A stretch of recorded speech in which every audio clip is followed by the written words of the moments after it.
Përshëndetje miq, mirë se vini në episodin e radhës të podcastit Gati Anisi. Me ne sot Zamira Braushi, një farmaciste jo shumë e zakont, të cilën kam kënaqësinë ta kem në studio.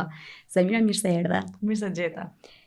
Je fizikante, je dhe farmaciste gjithashtu, por në rrjetet e tua sociale shpesh lexoj që thua buzëqeshja shëron dhe dashuria shëron.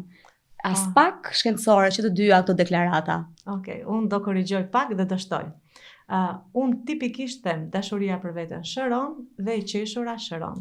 Në lidhje me shkencën, studimet e mia, unë mendoj që shkenca tek njeriu hyn. Pra çka do thotë e mbush njeriu. Pastaj, ajo çka njeriu reflekton nga ajo çka ka studiuar, tregon se si shkenca ka ndikuar tek ai. Unë jam çdo ditë përballë njerëzve të sëmurë dhe kuptoj një gjë që në të vërtetë nuk i shërojnë tabletat, por i shëron mënyra si ne i drejtohemi. Çka do të thotë që nëse neve një person arrim që ta prekim me anën emocionale, duke i përkujtuar atit faktin sa shumë ne kemi ndjeshmëri për të, sa shumë neve me fjalë na vjen keq për shëndetin e tij, sa shumë ne duam që të bëhet ai mirë, kjo pjesë dhe kjo qasje e dashurisë ato e shëron. Ndërsa kur neve e shkëpusim të menduarit, nga një të menduarit që sa keq jam, sa keq po bëhem, dhe aty midis gjithë këtyre gjërave ti çon një batutë të qeshure, ky mendim i thyhet dhe personit në atë moment ndihet mirë. Kështu që prandaj them që dashuria shëron dhe e qeshura shëron, dhe do shtoj edhe të tretën që edhe ushqimi shëron. Studimet e fundit për nutricion, unë kam kuptuar sa shumë e rëndësishme është lidhja e shëndetit të njeriut me ushqimin, kështu që ti bëj bashkë të treja, dashuria, e qeshura dhe ushqimi shëron.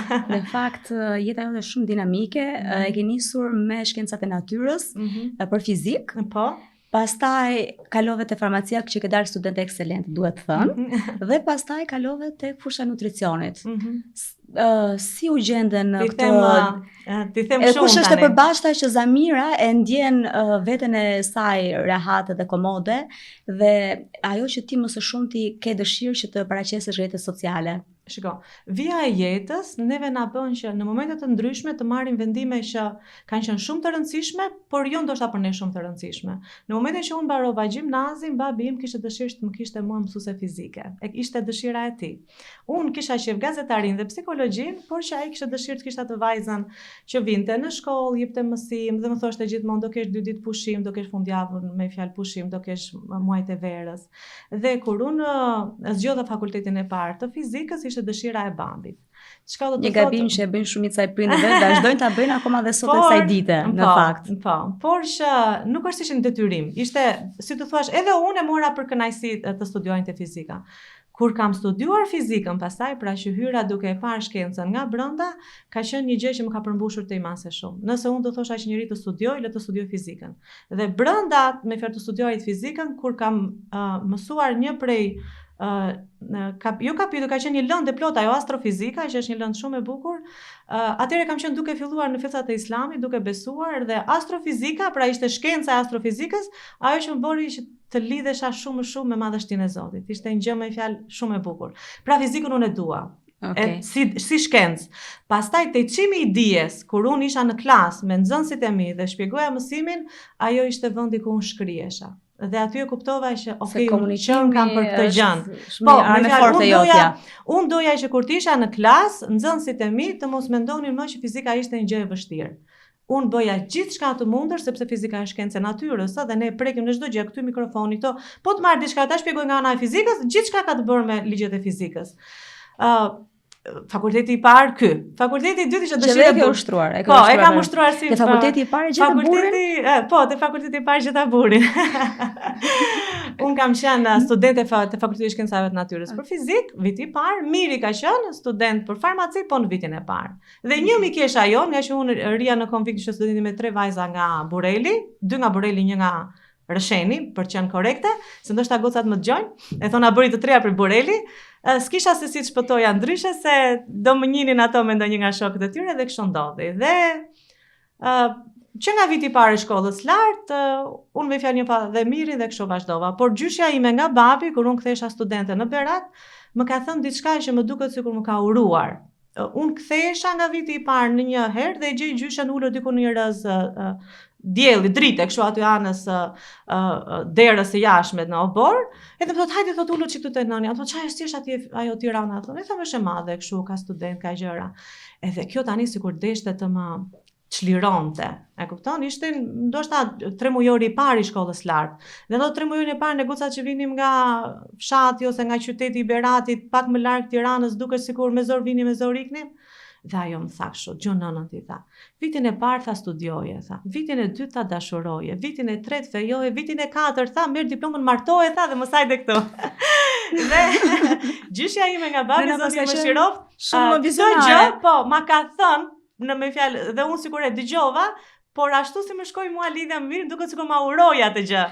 Është ajo që ne themi gjithmonë që atë që të kërko, atë që të duash, atë që kërkon ajo të vjen dhe sikur e tërheq para themi. Okej, një këshill shumë e bukur dhe për të rinë kjo. Po, me fjalë, shiko, ndonjëherë ne të rinë duam të jemi shumë të përparuar me diçka, por ajo çka të vjetrit na thon mund të jetë shumë, si të thuash, më in ose më e kohës. Kjo është shumë vizionare si këshill, është një këshill shumë e bukur. Po, shumë e bukur edhe mund të ata që do të dëgjojnë mund të ndjekin këshillin e gjyshës time, tani se njohin që nga viti i parë edhe me diplomën e kryejnë. Ke dal fiks në temë, faktikisht se njohjet janë shumë problematik, sidomos tek të rinjtë dhe të reja të cilat janë në besim që i kanë, le të themi, të limituara edhe këto metodat e njohjes. Kështu që edhe kjo pjesa do ndalesha me qenë se pastaj do vazhdoj tek fakulteti i farmacisë, do ndalem pak tek kjo pjesa e njohjes me mirin. Pra, në vitin e dytë kur unë fillova të bëhesha praktikante, që fillova të falja namazin dhe të kisha mundësinë të mësoja më shumë rreth Islamit, kuptova një gjë që ishte shumë e rëndësishme, që një vajzë besimtare e cila ishte praktikante nuk mund të martohesh me një djalë i cili nuk ishte praktikant i Islamit, ose ishte një feje tjetër, në gjë tjetër si këto. Kur e kuptova këtë gjë, mua më bëti një si peshë në brenda vetes time, sepse duhet me fjalë edhe të zbatoja pjesën Islami dhe duhet të sakrifikoja dashurinë dhe më kujtohet se tani atëherë për të parë dëgjova edhe për namazin e natës, sepse nuk e dija se isha shumë fillestare dhe kur kam qenë që jam ngritur për namaz natë, hera e parë, se tani disa gjëra thuen vetëm që dikush të përfitoj prej tyre. Jam lutur pikërisht në këtë forum. Kam thënë, o Zot, unë do e lë për hirin tënd, ma zvendëso me më të mirin. Dhe kur dola që ja thash mirit pasaj që neve nuk duhet të vazhdojmë bashkë, ai gjithmonë kisha të mirësinë, sepse ka qenë gjithmonë në mirësinë brenda vetes vet. Unë nuk të ndaloj për namazin, unë e di që adhurimi i Zotit është diçka e mirë, ne mund të vazhdojmë bashkë, se kishim shumë gjëra me të cilat ne mirë kuptoheshim. Por kjo pjesa e të besuarit tim, që unë doja gjërat ashtu siç unë doja të isha tek Zoti im, më bëri që të isha sa më shumë me rregull dhe vendosur, si të thuash në atë moment, bëri që ndoshta Zoti deshi që ajo doja ime të pranohesh dhe miri të thoshte po sikur të bëhem unë musliman. Dhe ti vetë ajo vajza të cilat je bërë sebeb që bashkëshorti të kthehej. Okej, domethënë ka shpresë domethënë. Po, ka shpresë. Ka shpresë dhe armën më të fuqishme që është lutja pra. Lutja është arma më e fuqishme dhe është ajo që ne në jetë do të japim rëndësi atyre gjërave që janë vërtet shumë të rëndësishme për ne. Pra nëse qëndrojmë që për mua besimi në Zot dhe të pranuarit të Islamit në tërësinë e tij, pra me fjalë jo me copëzime, bën që gjërat e lehtësohen gjithmonë me fjalë kamë. Lutja për edhe sakrifikimi, pra kur ti sakrifikove dashurinë për hatër të madhit Zot, atëherë të rri suksesi, pra në zemër që ti ishe shumë e vendosur, atëherë të rri dhe suksesi. Dhe kështu me fjalë ndodhi, pastaj me fjalë vazhduam të dy bashkë me fjalë në Islam edhe përmbyllëm dhe mbaruam, morëm diplomat dhe u martuam pastaj. Me fjalë kështu ishte ajo. Plani urimi gjyshes. Tani vemi te fakulteti i dytë i farmacisë. Fakulteti i dytë i farmacisë ishte dëshira e tim shoqi. Okej. Pra, me fjalë, të parin e bëra me dëshirën e babait, të dytin e bëra me dëshirë të mirit, sepse gjithmonë e kishte dëshirën që ne të punojmë bashkë, sepse nëse punojmë bashkë do jemi një skuadër shumë e mirë. Më fal që të ndërpres, po jeni një skuadër shumë e mirë dhe jeni një çift shumë simpatik, që sa që ju shikojmë na frymëzoni dhe na mbushni plot me dashuri. Neve mua më duket sikur radhë parë nuk kemi hequr dorë si janë rishok. Po, kjo vjetë. Pastaj, sepse më njohur shumë herët, edhe është një gjë që kur në marrëdhënie nuk ka ngecje, që ti me fjalë do me patjetër që ti thuash ato gjërat ashtu siç e mendon, duket diçka shumë natyrale. Edhe ato video që kemi me të qeshura që disa na janë bërë virale, duket sikur ti je pak ajo mistreca e Beratit që e ngacmon mirë. Ja, dhe e pranoj. E pranon? Mirë, duket shumë paqësor. Nga ishte herë? Miri është nga Bureli. Nga Bureli, po duket shumë paqësor në video. Shumë nga ndaj atyre ngacmimeve të tua. Krejt, shumë paqësor, po. Edhe fakultetin e farmacisë pastaj e kreva me dëshirë të mirë për të punuar bashkë. Pra ishte një ide që ne të punonim së bashku, por fakulteti i mjekësisë nuk e dija që do ishte ai që do më, si të thuash, do më plotësonte më së shumti sepse mjekësia ka diçka që 2 vitet e para janë bazat e mjekësisë që merr dije të përgjithshme për trupin, anatomin, fiziologjin, histologjin, lëndë si këto, dhe pastaj kalojmë në specifikim që janë për shembull farmakologjia, bimët mjekësore, kimi farmaceutike, teknologji farmaceutike e tjera si këto, dhe unë në këtë moment kuptova që wow, ky që nga trupi i njeriut, wow, ky që nga shëndeti, wow, kështu mund të kthej ka shëndeti, sepse gjithçka për çdo gjë me fjalë ti kupton që është sëmundja, por është edhe zgjidhja bashkë me atë me fjalë. Që ti nuk e jep gjithmonë receta, dhe pse keni një farmaci shumë të suksesshme të dy së bashku, jo gjithmonë zgjidhja e problematikave të tua janë recetat apo jo. Pjesa e ilaçeve. Unë jam farmaciste që kam dëshirën që njerëzit, e pasakon për të thënë nga një farmaciste. Njerëzit duke patur një stil jetese të shëndetshëm, pra duke nditur një regjim ushqimor të shëndetshëm, të balancuar, duke patur pak aktivitet fizik, duke patur një mendësi pozitive, pra një qasje pozitive ndaj jetës, duke patur marrëdhënie të mira, të këndshme, të shëndetshme, dhe duke plorosur me pak të qeshura, mund të ketë një shëndet të plot deri me fjalë për shumë vite. Ne nuk kemi nevojë të kemi barna për të qenë të shëndetshëm. Nëse ne lëm stilin e jetesës, ne lëm ushqimin, nëse ne lëm të qeshurat, nëse ne lëm harmoninë midis njëri tjetrit, sëmundja bëhet palë me ne. Dhe ne vim te zyrtari i ilaçeve dhe mendojmë që ato tableta që ne marrim, qoftë për diabetin, qoftë për hipertensionin, por qoftë për gjitha tipet e sëmundjeve metabolike, do bëhen shëndet për ne, por është krejt e gabuar. Po të vërejmë për shembull në Francë kemi një mirëqenie të njerëzve që ata diku te 70 vjeç fillojnë marrin tableta për sëmundje kronike, ndërsa në Shqipëri ne fillojmë marrim tableta për sëmundje kronike në 45-50 vjeç me fjalë. Dhe kjo gjë është që unë dua me shpirt ta ndryshoj. Unë ja di rëndësinë barnave, nuk është se jam një person i cili jam kundër barnave, e di që në një moment kur ato duhen janë të nevojshme, por nuk jam dakord me fjalë që të vinë të parat për si alternativë për të kuruar çdo lloj sëmundje me fjalë, sepse ne kemi shumë gjëra të tjera që e përmirësojnë shëndetin e njeriu. Zemira, kaq pozitive, kaq mesazhe sa ti përcjell dhe kaq shkollim në këto fusha që ti vetë ke deklaruar ke qenë shumë e guxim se në fakt do të thënë, jo shumë veta e pranojnë dhe kanë guximin që ta thonë publikisht problematikat që ata hasin në jetën e tyre, por ti ke folur shumë dhe e bërë një zë për mbi peshën. Po. Si ndodhi kaq mirë sa ti e ke njohur trupin dhe ke qenë tamam në fushën e duhur, si ndodhi? Shiko, është shumë jo e çuditshme, por unë do thosha që është shumë jetësore që ne të kuptojmë që një sprov që vjen për ne, ose një nga ato gropat e jetës, neve nëse na zë dhe ne fillojmë dhe qajmë aty, bëjmë një lucë dhe ngucemi tek ajo gropa, ndërsa nëse ne brenda vetes tonë fillojmë dhe shikojmë si një sfidë dhe ne përmirësohemi, ajo mund të bëhet si një sus që na hedh neve përse largu. Dhe unë pjesën e sfidës me mbi peshën dhe të shëndetit mendor, njëkohësisht palë me atë, e kam parë gjithmonë si një gjë që është me mua. Tani, u bë imja, sepse si u bë, e pranova, pra bëra paqe me veten që janë me mua. Si mund të dal nga kjo gjendje duke dhënë më të mirën, si mundet unë me fjalë ta përmirësoj veten time mbas kësaj gjëje. Dhe në momentin që u gjenda përballë kësaj gjëje, gjëja e parë që mu deshti që të lidhesha më së shumti vet ishte lutja përsëri me Zotin. Dhe si të thuash, ai pakti i parë që un kam bërë, kam thënë në vitin 2020 isha shumë keq nga pjesa e Covidit, pra kam qenë një nga ata persona që kam kaluar Covidin shumë rënd, atëherë kur njerëzit të gjithë kishin frikë nga Covidi e gjëra si këto, unë i kam thënë Zotit, o Zot, më jep jetë sepse unë do ndryshoj. Lutjet e mia me fjalë për disa ditë dhe ajo çka unë bëra thash në lutje më bëri mua më mbrapa që është dhe diçka Zoti shikon shumë sinqeritetin tek ne dhe në momentin që e vëren këtë gjë dyert pastaj hapen fillojnë dhe çelen dhe për mua u çel pikërisht pjesa që unë fillova të merresha me një stil jetese të shëndetshëm me aktivitetin fizik duke i dhënë fokusin ushqimin duke mësuar pak aty në mënyrë didaktike pra me fjalë kisha një qasje të sinqert për të mësuar dijen dhe për ta zbatuar me fjalë tek vetja ime.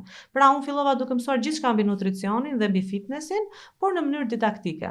Dhe gjithë ky proces filloi me iniciativën tënde, domethënë në përgjithësi kur kemi njerëz të afërt të cilët janë të përfshirë në këto situata, patjetër që i flasim, këshillojmë, por duket sikur është e pamundur që persona të marrin iniciativën për të filluar një restart të ri. Si ndodh në përgjithësi, domethënë duket se ti je dëshmi për këtë gjë, duhet personi vet ta vendos. Mua në fakt, personi i parë që më ka folur për këtë gjë ka qenë motra ime e vogël. ajo një ditë ndishte një faqe të një vajze në Instagram që kisha humbur disa kilograme dhe më çon kështu reels ata, sa më thot Zana thot, shiko thot se po fillove thot, dhe më ka përmendur fjalën deficit kalorik, po filloj me një deficit kalorik thot me peshën që je ti tani thot mund të hash goxha ushqim dhe të fillosh të dobësohesh. Dhe kjo ishte ajo si të thuash tëk e parë me një fjalë që mua më bëri atë impaktin. Pra, si të thuash, ka qenë motra ime e vogël që më ka drejtuar për të thënë që wow, prit se u bë ka kjo gjëja. Pavarësisht asaj që unë me fjalë kisha ndjenjën e brendshme që doja që ta bëja këtë gjë, dhe në fakt për të qenë sinqert, rrjetet sociale, prandaj dhe unë them që Instagrami im është ai i cili unë dua që t'jap mesazhe që po mundesh. Dhe ti e përdor shumë mirë, pra e përdor për të dhënë mesazhe pozitive. Pjesën që ne nëse i kthejmë shikimin për të parë negativisht, gjëra negative ka plot. Nuk është se është kjo pjesa që unë jam komplet pozitive dhe nuk qëndroj tek ajo. Por thjesht bëj qasjen të tillë, sepse e di që njerëzit kanë nevojë në fillim për të besuar. Pra me fjalë që të thonë që po mundem. Dhe në momentin që kur shikojnë një grua e cila është 42 vjeçe, e cila merr pjesë në maraton, e cila tregon që ka qenë me depresion, që ka qenë 125 kg dhe ka humbur 45 kg vet, atëherë kjo bëhet një qasje që dikush nga brenda rrezikon të thotë që po mundem edhe unë. Dhe kështu ka ndodhur edhe për shumë vajza, sepse unë me fjalë jam shumë e lirshme në komunikim me shumë mikesha. Ti jo vetëm që fillove aktivitetin fizik, po ti u bëre maratonomak, domethënë në kauzën e autizmit. Në sa kilometra? 21 kilometra për herën e parë dhe pastaj me fjalë për 10 në të tjerat. Që ishte super arritje. Po, ishte një sfidë në fakt për veten në fillim, pjesa aktiviteti fizik, ndërsa pjesa e kauzës së fëmijëve me spektrin e autizmit që janë adoleshent, më ka ardhur shumë afër zemrës dhe në fakt kur po mendohesh të merrja pjesë në maraton, ai i cili është personal traineri im, më tha që Zamira mos shkotha sepse ti je duke vendosur masë muskulare. Pra unë jam për peshngritje, për weightlifting më pëlqen kjo pjesë të vendos muskulare. Dhe më thotë që vrapi thotë do të djegi muskujt, mos merr pjesë në këtë, sepse ashtu donte ai. Këshillimi nga profesionale, po. Ama unë kur pash që kauza ishte ngritur për këta fëmijë, thash me veten time, unë nuk mund të vrapoj më mirë sepse për këtë kauzë. Sfida për mua ishte të vrapoja, ajo çka zemra më deshi, ishte pikërisht kjo kauzë dhe deshi Zoti me fjalë që në atë vitin e parë të dilja me sukses dhe në vitin pasardhës të bëhesha sebe po me lejen e Zotit që këtë kauzë që kisha shumë për zemër, ta të çoja edhe të shumë njerëz të tjerë me fjalë, që të bëheshin pjesë të vinin me fjalë, të bëj, se kështu bëhemi sebe për njëri tjetrin. Me fjalë linte dikush dhe pastaj neve me fjalë gjithë secili mbështetemi. Shumë goca nga Instagrami im u qasën tek qendra dhe tjera gjëra se këto. Pra nuk e beson dot, por që mjafton që ne ta hedhim hapin dhe pastaj me fjalë ata të duhurit të suksesit dhe me njerëz të duhur vjen vet. Zemira ty njerëzit e dashur të flasin Zana apo jo? Po Zana më thon. Nga gjysha? Po gjysha nga babi më ka thirrur Zana për herë të parë dhe më ka ngelur Zana. Zana. Zana duket pak e vështirë për ne muslimanët të mendojmë se mund të prekemi nga sëmundjet e shëndetit mendor. Është vërtet. Duke qenë sepse kjo kryesisht kam përshtypjen se lidhet me nivelin e besimit. Pra nëse ti nuk ndihesh mirë, nuk po vendosim diagnoza, se të flasësh për depresion nuk është aq e lehtë sa duket, po duhet ta kesh patjetër sipas kritereve që janë mjekësore, por duket sikur muslimanët janë të paprekshëm. Ndërkohë që ne shikojmë dita ditës në komunikime të ndryshme që po preken në rritje. Po. Çështja është kështu, kur unë kam qenë Si e ke ty dhe si e gjetet ti zgjidhjen? Kur unë kam qenë pra ishte pikërisht momenti kur unë në 2015 unë diplomova. Dhe gjatë 5 viteve studimit të farmacisë, unë ngela shtatzanë dhe me djalin tim, që e kam sot 13 vjeç, dhe gjatë kohës që unë vazhdoja studimet, pra në vitin e parë isha shtatzanë, në të dytin linda, dhe kështu varioj, në çdo vit djali rritesh, unë kryeja vitet e shkollës. Dhe vajzën e kisha po të vogël. Duke qenë me fjalë duke studiuar fort, sepse doja që ajo pjesa e dijes të më mbushte, tentoja të merra gjithmonë nota të mira dhe të dija, të isha sa më shumë e dishme. Ndërkohë që fëmijët kishin impenjimin e tyre, edhe pse ndimes kam patur, nuk është se kam qenë pa ndimes, por lodhja brenda meje ishte bërë shumë e madhe.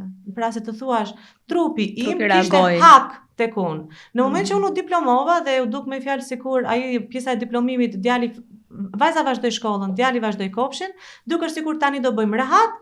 Truri im tha jo, tani më kthem brapa, ça më ke marr. Dhe në fakt me trupin kështu funksionon me çdo lloj organizmi, me çdo lloj organi, me fjalë thon kështu. Nëse ne supozojmë abuzojmë me mushkrit, me duantë, me gjëra tjera, mu shkruaj në një moment thot ma kthejnë çik mbrapa thot se un jam keq dhe ndodhin problematikat e frymarrjes. Nëse abuzon me stomakun, ai thot ma kthejnë çik mbrapa se un jam keq. Dhe truri ka këtë gjë. Nëse ne ja heqim orët e gjumit, nëse ne mbikarkojmë më shumë se ç'duhet, nëse neve bëjmë multitasking, ajo që ne donë të bëjmë gjithçka, shumë gjëra, bëjmë të e bëjmë atë, atëherë ai ndalon së funksionuari mirë. Dhe nga pjesa e Islamit ne do të dimë që trupi ka hak. Dhe haku i trurit është që neve ato gjëra që janë parametra fiziologjik të tij ne të mundet me fjalë t'ja japim. Kur unë bëra konsultën e parë me një mjeke neuropsikiatre greke, sepse tek ajo më lindi besimi dhe nuk u shkënjeva nga ajo, sepse me fjalë ishte vërtet e dijshme, ishte empatike dhe tjera gjëra si këto, nuk kisha probleme të shëndetit mendor që nuk i mendoja gjërat saktë. Mua më filloi thjesht një dhimbje koke, që na nuk ndalonte dhimbje koke në gjumë, dhimbje koke sa zgjohesha. Dhe kur kam shkuar tek ajo, bëra ato pjesët e analizave, ajo më ka thënë, Zamira, ti ke depresion. Dhe unë vetë nuk e besoja se mund ishte një diagnozë e tillë, sepse nuk ishte kjo qasja që nga ana e besimit, edhe unë vetë refuzoja të thosha që jam në gjendje, po. Dhe ajo më tha, truri jot po të thot më kthe mbrapsht çfarë më ke marrë. Dhe ajo më ka mësuar që unë të dremis 20 minuta në drek. Sepse më tha ti gjumë me fjalë ti e ke trurin aq shumë të lodhur sa ti do të flesh. Unë tashmë kam rutinë ora 3 me 4, unë e kam marrë që prej vitit 2017 dhe tani dremis pak në drek sepse truri tim i duhet. Numëroj orët e gjumit kur fle dhe kur vë olarin për të zgjuar sepse di që truri tim i duhet. Dhe pastaj e gjithë kjo brenda meje u përkthye si një gjë që okay, prit se stomaku sëmuret, mëlçia sëmuret, mushkëria sëmuret, edhe truri sëmuret. Është normale kur e shikojmë në këtë lloj qasje. Nuk e mohoj faktin që ka edhe persona të cilët sëmuren me shëndetin mendor, për faktin sepse nuk zbatojnë shumë pjesë me fjalë të fesë dhe këto gjërat me fjalë kanë lidhje, por nuk duhet prerë rruga për të thënë që, si të thuash, ne të bëhemi ata që themi që nuk është e vërtet kjo sëmundje, sepse dhe për të kërkuar ndihmë. Po, dhe për të kërkuar ndihmë njëkohësisht. Gjërat zgjidhen nëse marrim mjekimin e dur ose marrim këshillat e dura, nuk zgjidhen duke lënë aty në harrezë, duke bërë sikur nuk i kemi. Dhe me qenë se unë e di që podcasti do të ndiqet dhe do dëgjohet shumë, nuk e vendosim ne diagnozën, nuk e vendos ChatGPT-ja, nuk e vendos Google-i. Çfarë do lloj simptoma që ne të ndijmë, duhet të drejtohemi tek një specialist dhe specialisti duhet jetë ai i cili neve si të thuash të na ngjisi, si të kemi atë kimin me atë. Dhe jo te farmacisti direkt, siç e kemi ne zakon ta bëjmë. Më merr një gjë edhe sepse kërkojmë gjithmonë këto zgjidhje të shpejta, nuk është të japim një qëllim të madh vetes që ne do ecim drejt kësaj gjëje. Nëse mjeku, edhe te kjo pjesa tjetër ndaloj, nëse mjeku shikon se pjesë të shëndetit mendor kemi këtë që ne kemi një qasje që kemi një dëmtim të trurit, nuk po na mirë funksionon, dhe kemi një mendje që ky truri ka duke funksionuar. Për atë pjesë që mjeku thotë që duhet marr kjo dhe kjo tablet, predispozohet, nuk është asgjë e keqe që ti marrësh për aq kohë sa ai e shikon të mirë për shëndetin tënd. Dhe nga ana tjetër, ne punojmë me pjesën e rritjes së vetdijes. Pra ne shtojmë imanin, ne vazhdojmë leximin e Kuranit, ne vazhdojmë me fjalë bëjmë pjesën rutinore tonat, pjesën e ushqimit, pjesën e hapave. Por është një gjë që kur duhet ndërthurja. Edhe të refuzuarit të marrit të mjekimit nuk është e mirë, sepse aty nëse ka ndodhur gjysmashërimit, aty nëse ka ndodhur një problem që neve na duhet një tablet për ta rregulluar të problemin, le ta marrim atë një tablet, nuk është fundi i botës. E qartë. Zamira, si vendose për herë të parë shamin? Ta ndryshojmë pak temën. Disa vajza në Instagram, të cilat ne kemi patur një komunikim gjatë muajit të Ramazanit, kur kam qenë duke u bë sebeb një story dhe ato fillon duke më thënë që dhe un kam dëshirë ta vë dhe kështu, dhe ka dash Zoti që në ato komunikimin tonë në DM disa prej tyre të kenë vënë mbulesën në këtë Ramazan, dhe unë atyre kam treguar historinë time, ato më thonë Zamira, po thoj historinë tënde me Zotin Lale. Dhe pas ka qenë e shkruar që të ishte podcasti që fokusin e ka tek vajzat, tash më tepër te vajza praktikantë, kështu që besoj se do jetë me shumë vlerë. Kështu që unë nuk e kam bërë një video për Instagramin tim, do jetë në podcast. Atëherë, unë kam marrë mësime për Islamin kur kam qenë studente në vitin 2003-2006, 2002-2006 në qendrën në qytet studenti Vizion i Ri. Po. Dhe atje kur ne shkonim për të bërë mësime fetare, ka qenë viti i tretë, unë kam qenë vit 3 për fizik, dhe ka qenë muaj Ramazani, ka qenë ndoshta 10 ditë që i dyti i Ramazanit. Dhe zysha të cilën e kishin për të bërë një lëndë, me fjalë për të bërë mësim, ishte sëmurë, kishte zënë fyti, ishte si me grip, edhe nga që unë kisha atë intonacionin e lartë të folurës, pra kisha zë të lartë, më thotë që Zamira e lexon ti thotë, e kisha nxjerrë me fotokopje, e lexon ti thotë këtë që të mos na ikë ora e mësimit se e kam bërë gati që të eci me temat.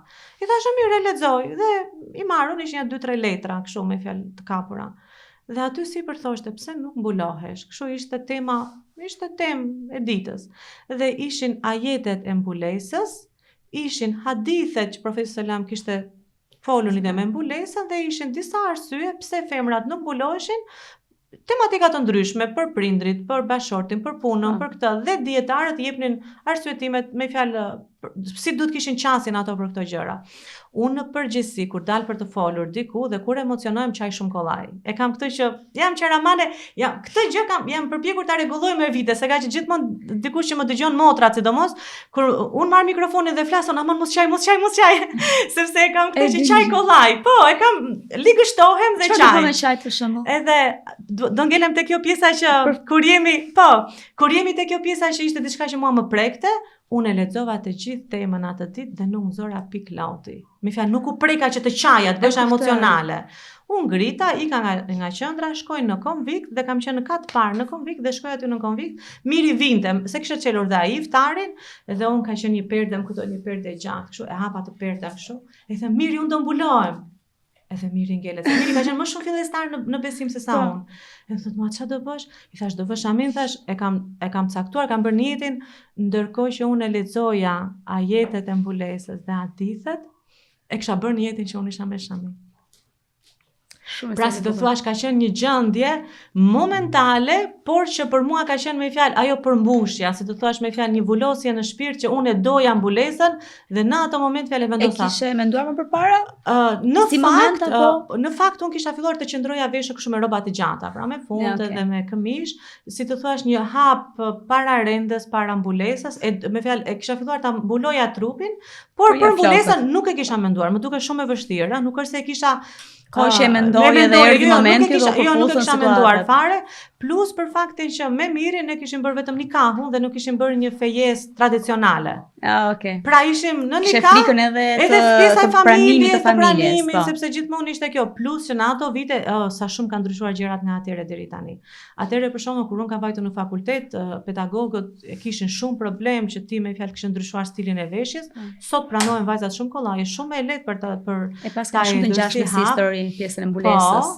Dhe kur e kam vënë për herë të parë, kam shkuar nga godina, ne ishim godina 7, nga godina 8, nga vajzat e godinës tjetër, kam marrë një xhap dhe kam marrë shamit një motre muslimane, as ishin të mia të fare, edhe xhapi sa ishte pak i shkurtër, më dilte ai fundi poshtë një 4 gisht, po nuk më bënte punë fare pse dukesha me fjalë jo me stil shumë të bukur, dhe më kujtohet Miri më priste jashtë godinës, unë e lidha shamin, visha atë xhapin dhe dola dhe kur ecja më duket se nuk po preknin këmbët në tokë.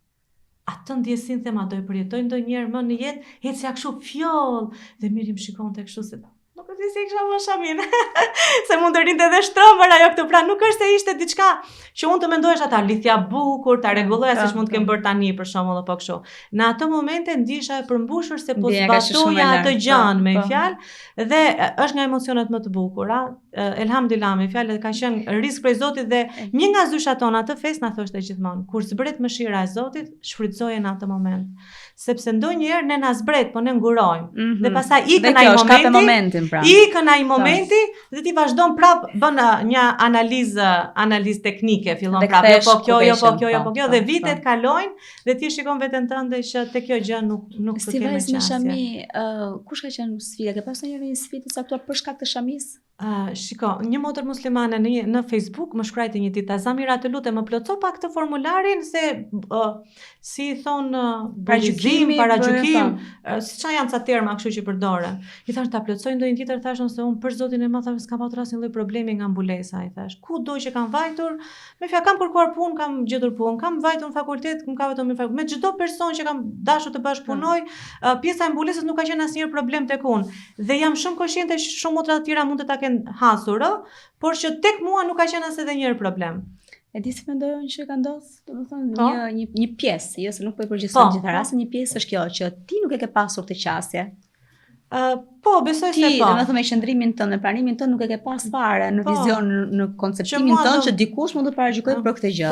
Po. Dhe prandaj ke gjetë hap çdo dyert. Po, Se ne i vendosim në shumicën e rasteve barriera vetes, po, është e vërtet. jo tjetri, ne i vendosim Po, dhe pastaj presim që tjetri të na pranoj. po, për Duke ajo i vendos ndihet. pa ajo ndjet, Në patjetër formë në çdo energjie gjë, edhe mënyrën se si në me çdo fjalë gjë. neve qëndrojmë, ajo Në ndihet. qëndrim, në komunikim, në fjalë, po, në çdo Madje gjë. mua më kujtohet kur kam filluar punë për herë të dytë këtu në Tiranë, pra kam qenë me dersën e Beratit dhe do filloja punë këtu në Tiranë, në një shkollë private në Tiranë. Një shoqja ime e shkollës së lartë e kishin thirrur për intervistë pune. Ajo ishte mësuese anglishte.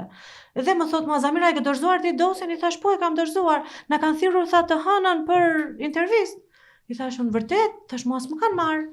Tha, vërtet as kanë prita se do të marrin. Prita unë deri nga ora 10, 11, 12, unë kam qenë te mami në Berat, nuk kam qenë në Tiranë. Dhe ka qenë ditë e premte. Pra të premte në kishin njoftuar dhe mua nuk më kishin njoftuar. I thash të lutem, a ke ndonjë numër kontaktit aty? Kam tha të sekretarit. I thash ma dërgo pak. E marr sekretarin në telefon. Edhe i them, si jeni mirë? Tha, po, si kaluat?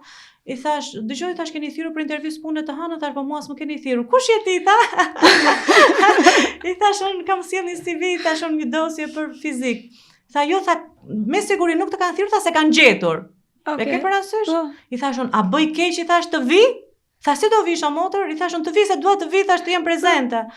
Tha si të duash, dhe ai s'dinte gjë çfarë më thoshte i shkreti. Dhe unë i them Mirit që Miri un po vi, do vi i them në Tiranë, se kanë filluar ata atje, mua s'u bëthan, as kanë thirrur, tash jo nuk më kanë thirrur. Tha po ku do shkosh? Tha po do shkoj unë, i thash unë se si më kompetente, patjetër. Dhe kur kam shkuar aty, thjesht kam pritur sa kanë mbaruar gjithë intervista, dhe shkon ky sekretari dhe i thot atyre, "Është një motër muslimane, po pret nuk e kemi thirrur, po ajo po pret." Që ka histori shumë e bukur. Po, për zotin kështu ka qelluar. Ka Dhe un kam shumë- hyrë dhe aty kanë qenë katër, ka qenë ai që ka qenë administratori i shkollës, drejtori dhe 2 njerëz të tjerë. Dhe më thon po, i thash unë shiko, unë e di që nuk më keni thirrur, por unë i thash jam e gatshme që t'ju tregoj se si unë kam qasje ndaj mësimdhënies, ndaj të dhënit të shpjegoj të fizikës, dhe nëse është një person tjetër për të dhënë këtë lëndë, nuk ka problem, unë qëndroj pa rog. Pra, ofroj që ta tregoj se si unë punoj, pavarësisht me fjalën e saj, kam shumë dëshirë që të jem me fjalë sepse isha shkëputur nga medresja e Beratit. Unë jetoja në Tiranë, vajzën e kisha të vogël. Dhe kështu që me fjalë mënyra se si unë u futa në punë për herë të dytë. Dhe kjo pjesa më pëlqen shumë se edhe me vajzat që kam Instagramin që komunikoj, që janë me fjalë në ato dilemat se si të vendosin, i them që çohet tënde deri në fund, nuk ndon të do ta gjej keqe. A janë pavarësisht se fatikisht kurat janë zhvilluar, kurse kam më të njëjtat parajgjykime etj, a janë fatikisht kaq guximtare dhe kaq pa komplekse vajzat muslimane në shoqërinë tonë shqiptare? Shiko, unë me sa kuptoj nga pjesa e... Dhe nga vjen gjithë ky, jo frustrim, po gjithë kjo stepje, gjithë kjo pengesë që i vendosin vetes. Po, unë me sa kuptoj, neve nga islami, pra nga parimet islame, duhet të tregojmë më të mirën tonë. Pra nëse neve zbatojmë fenë si duhet, ne duhet të jemi më të mirë në fe dhe më të mirë në dynja. Kur neve lëm të qenurit më të mirë në fe dhe lëm të qenurit më të mirë në dynja, ne na fillojnë të gjitha ato pjesët që neve vuajmë nga brenda, e bëjmë këto gjërat jo e bëj, jo se bëj. Në momentin që ti përpiqesh me tënden, pra jep maksimumin tënd në atë gjë që ke vendosur për të bërë, nuk besoj se ka diçka që të pengon për ta realizuar. Pra jep më të mirën tënde dhe je vendosur. E ndjej me fjalë këtë pjesën midis ka dhe diçka, faqe të cilat janë motivuese, siç kam unë, sikur kanë një tërheqje për ata të cilët janë ose në depresion, ose në bipesh, ose janë të demotivuar. Dhe unë nuk mund edhe qëllimi jo që të bëre zë publik, kështu që unë me fjalë nuk mund të them që gjithandej është kështu, ose ndoshta dikush që më shkruan mua kur bëj pyetje përgjigje, mund të jetë në këtë fazën që është kështu dhe intereson faqja ime. Jo, nuk e përgjigjsojmë, por patjetër kjo është një fenomen që duhet ta prekim dhe duhet ta diskutojmë. Po, nuk është se mund ta them me fjalë gjerësisht, se besoj se ka edhe plot vajza të cilët me fjalë janë kështu. Siç e ke vënë ti, kam vënë edhe unë, për shembull, edhe kur diskutojmë, domethënë, se ka diçka, është më mirë që ne ti pranojmë si fenomen dhe ti flasim, sesa të bëjmë sikur është çdo gjë mirë. Po, është shumë vërtet. Kemi problematika dhe në komunitetin dhe në brendësinë tonë. Unë e them gjithmonë këtë, kur isha e ftuar te një mekesha ime në muajin e Ramazanit për një live në Instagram, ishte pikërisht një nga çështjet që thashë, shikoj, ne ndonjëherë do të shikojmë nga vetja. Mos të zgjasim gjithmonë me fjalë atë të menduarit që ai nuk po më pranon ose ai po më sillet kështu. Të shikojmë mirë, a jemi vërtet në rregull në lidhje me moralin, në lidhje me sjelljen, në lidhje me si e prezantojmë veten, dhe nëse ne jemi në rregull me këtë, atëherë as do na bëj fare përshtypje çfarë do lloj opinioni i tjetrit. Po dhe në lidhje me aftësitë, se po, edhe kjo. Konkurrojmë në një treg që me anë të aftësive përveç se morali, parimet pa diskutim që janë personale, që duhet i ketë në bazën e vet çdo individ, por ti kur je në treg, ti konkuron për aftësitë që ke. Dhe ti përzidhesh për këtë aftësi, ose paragjykohesh, siç ne e quajmë shpeshherë, për këtë gjë. Po, shumë e vërtet. Dhe unë duke qenë edhe në fushën e arsimit, se arsimin e kam pik në shpirt, që nuk jam me fjalë dot duke kontribuar në pjesën e arsimit, kuptoj diçka që brezat kanë ndryshuar, edhe mënyra si qasemi arsimit ka ndryshuar. Më përpara për shembull ne kishim këtë që po ti vazhdo, si të thuash, mëso dhe ta marrë certifikatën, ta arrish të dalësh i pari. Dhe kjo gjë janë diste zjarë brenda qenies njerëzore, qoftë edhe kur ishim të vegjël. Pastaj e kemi kaluar, po merr pjesë s'ka gjë. Thjesht bëj pjesëmarrja. E kemi bërë aq shumë këtë rëndësi ka pjesëmarrja. Ke parasysh e kemi zbutur, e kemi bërë sa janë zvenitur disa gjëra dhe ti shikon që njeriu në momentin që nuk ndrin në diçka, sepse gjitha gjërat i ka marrë kështu, si më thon, vakët, nuk ndihet mirë me veten, edhe fillojnë këto pjesët me fjalë që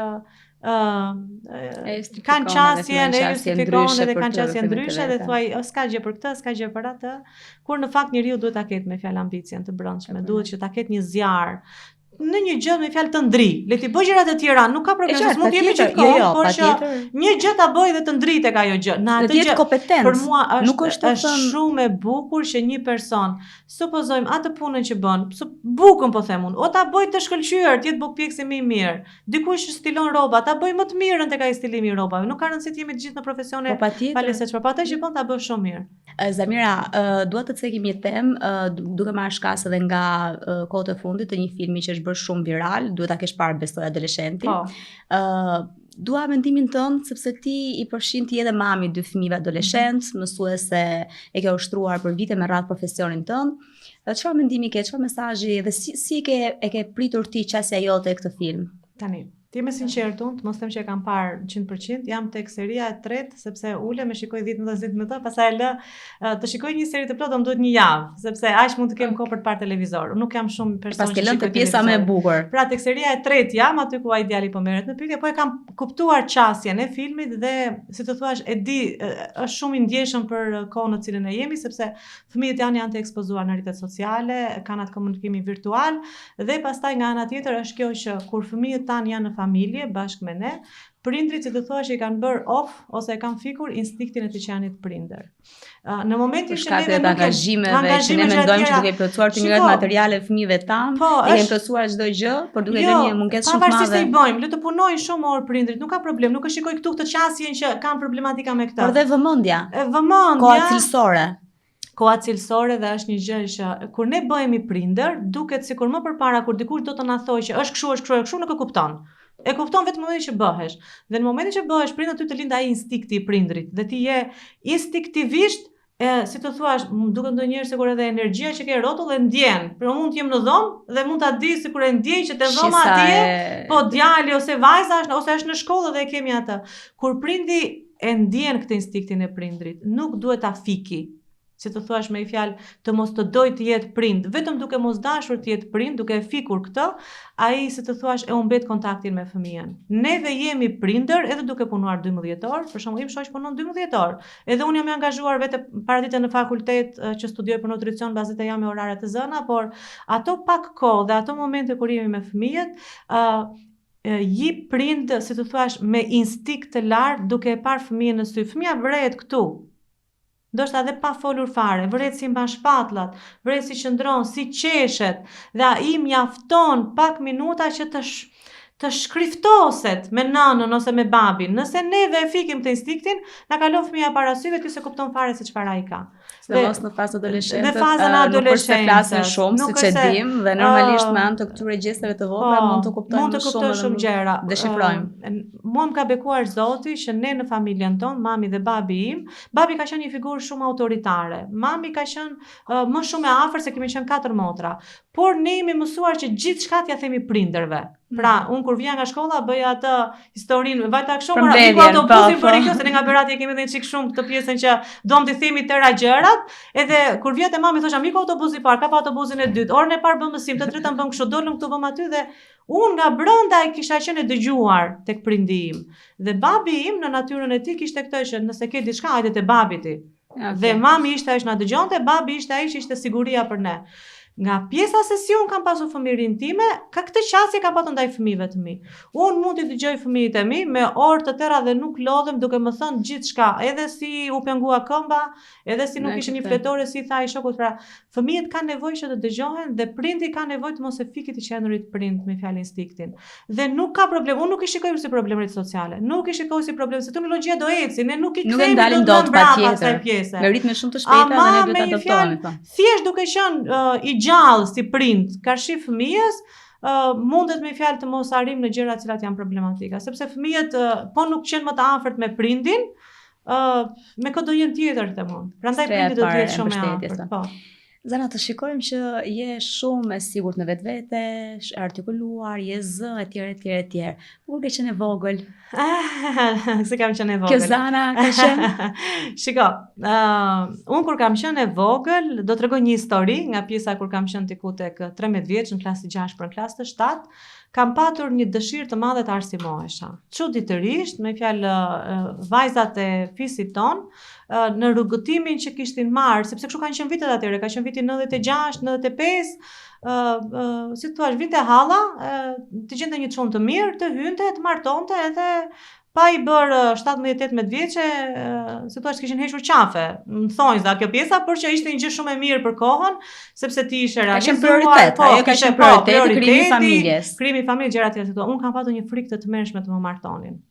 Edhe ne kemi patur një vend që quhet Tharg, aty ku mbani mistrin edhe grurin. Unë merja çdo lloj libri, hyja atje, shtroja një rrugicë të vogël dhe lexoja. Dhe lexoja çat më gjendesh, për shembull gjeja tek shtëpia e Xhaxhit ka qenë një libër Lufta Nacionale Shqiptare e Shqipërisë. E lexoja atë librin, ka qenë një libër i trashëm, më kujtohet tani dhe aq shumë përfshihesha në histori, sa kur flija gjumë, më kujtohet siguria me çetat partizane. Pra më shkonte mendja sikur 13 vjeç, me fjalë diku në këtë.